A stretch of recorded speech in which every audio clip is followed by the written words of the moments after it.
TV-ga Ariel ayaa warbixin idinka diyaariyay bilicda magaalada Laascaanood iyo horumarka ay ku talaabsanayso magaaladu sanadihii ugu dambeeyay waxaana magaalada ku soo badanaya dhismayaasha bilicsan goobaha hoteelada iyo shirkadaha laamiyada sida habka casriga loo nashqadeeyay horumarka magaalada oo xilligan u dhaqdhaqaaqaya dhinaca horumarka walaal ay jiraan dad badan ay saameyn ku yeelatay abaarihi iyo siciid bararkii saameeyay bulshada ku nool magaalada Laascaanood waana kuwan qaar ka mid ah bulshada magaalada Laascaanood oo ka hadlaya dareenkooda haddaan ka hadlo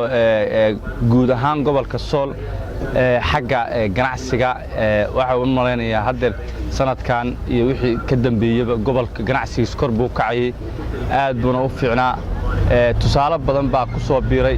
dabaqyada magaalada dhismihii la duminaya haddana dib loo dhisayo ganacsiga iyo si ballaaran alxamdulillah annaguna waxaan ka mid nahay tusaalaha hadda gobolka ku soo biiray maadaama aan gaarigii ka dhiganay ganacsi waxaan isnidii bal xadaaradda qof walba waxbuu ka qayb qaataa ama ha yaraada ama ha weynaada anagu waxaan kaga qayb qaadanaynaa do'aalnimo gobolka Sool inaan ku soo biirinay gaarigan in aan carwo ka dhigno ma sha Allah Laascaanood barigi Puntland iyo hadda waxay muuqataa hadeer inay aad iyo aad u wanaagsan tahay markii hore waxa maray hal laam oo kaliya oo isku hira gobolada Soomaaliya laakiin hadeer waxay yeelatay laamiyo badan solarka ka shaqeeya cadaalada iyo hoteelo badan oo ku soo ziyaaday magaalada oo soo saaray bilicda magaalada ma sha Allah markii horena waxay lahayd hal shirkadood oo ah Lesco hadeer waxa ku soo biiray gurmad ما شاء الله magaalada waxay u muuqataa inay aad iyo aad horumarkeedii iyo ganacsigeedii intaba inay soo baxayso taana horumar oo hadda ku soo biiray magaalada TV-ga Ariel oo lagu soo booqday xarunteeda Sanaag Group haddaan maanta ka hadlo horumarka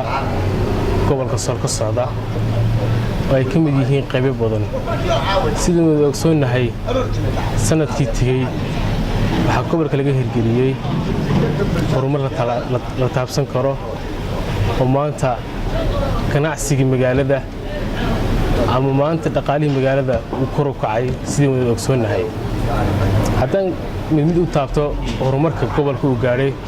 waxa ka mid ah laamiyo badan oo gobolka laga hirgeliyay xaafadaha magaalada Laascaanood laamiyaas oo baahidii ama qabyo tiray baahidii dadweynuhu qabeen haday ahaato dhakhtarka weyn haday ahaato xaafadaha fogo aan inta badan gaadiidka dadweynuhu san gaari karin talabaad haddaan ka hadlo dabaqyadan ama hoteelada cusub ee ku soo kordhay gobolka Sool marka koodan soo dhaweynina marka labaad waa baahi ka maqneyd gobolka Sool oo maanta baahidii la dhameystiray baahida ogsoonahay waxaan ka hadlaynaa horumarka gobolka Sool aad iyo aad ayaa loo dareemayaa horumarka gobolka Sool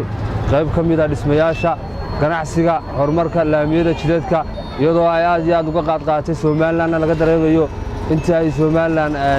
gobolka Sool haysatayna ganacsiga horumar cusub iyo dhismo cusub iyo dalka bulshada deganaanshiya xasilooni aad iyo aad looga dareemayo taa waa ku taageersanay xagga nabadgelyada amniga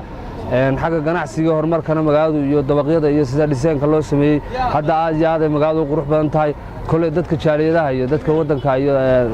gobolka Sool u dhashayna way la socdaan way la dareysan yihiin kale wixii qadiyad iyo gobolka Sool dareemaya way og yihiin horumarka gobolka Sool waana la dareemi karaa taa anaguna waa ka tirsanay kale in badan aan gobolka Sool ka maqnaa haddana waa gobolka Sool waa ku soo noqday aniga laftigayga ganacsi cusub iyo horumar cusub ayaan ka bilaabay sidaa waxaan u sheegaynaa ummadda Soomaaliyeed iyo ummadda Soomaaliland baa inay la socdaan waa Cabdiraxmaan Axmed Olol Ariel TV Laascaanood